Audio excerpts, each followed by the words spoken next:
গোরা বাজার যাবেন? হ্যাঁ। ঠিক আছে চলুন। দাদা, আপনাকে তো বলেই নিয়ে আসলাম আমি একা যাব। এখনকার দিনকাল ভালো না, অনেক পকেট মার আছে। এই ছেলেটা পুরো গুন্ডার মতো দেখতে, কেমন ভাবে তাকাচ্ছে, চারিদিকে মেয়েরা রেপ হচ্ছে, আমার ভীষণ ভয় করছে। দেখুন, আপনি আজে বাজে কথা বলবেন না, আমি ভদ্র ঘরের ছেলে। চেহারা দেখে তো একটা ভিলেনের মতো লাগছে। কি বললেন?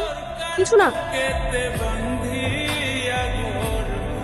অশুভ জানোয়ার কোথাকার, মেয়ে দেখলে গায়ে ঢলে পড়তে মন যায় না। কি হয়েছে ম্যাডাম? এই ছেলেটা আমার সঙ্গে নোংরামি করছে, এক্ষুনি রিক্সা থেকে নামিয়ে দেন। আপনি রিক্সা থেকে নামেন। না, আমি নামবো না।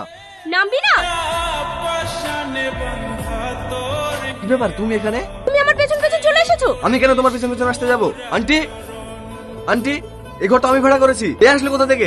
এই মেয়েটা ঘর ভাড়ার জন্য এসেছে। আমি ওকে বললাম এখানে কোনো ঘর ফাঁকা নেই, এটা ছিল সেটা তোমাকে দিয়ে দিয়েছি। তবু একটা রাত থাকার জন্য কানাকাটি করছিল, তাই ওকে থাকতে বলেছি। আমি আমার রুমে কোনো মেয়ে থাকতে দেবো না, ওকে এখান থেকে চলে যেতে বলেন। তাহলে আমার আর কিছু করার নেই, তুমি এখান থেকে চলে যাও।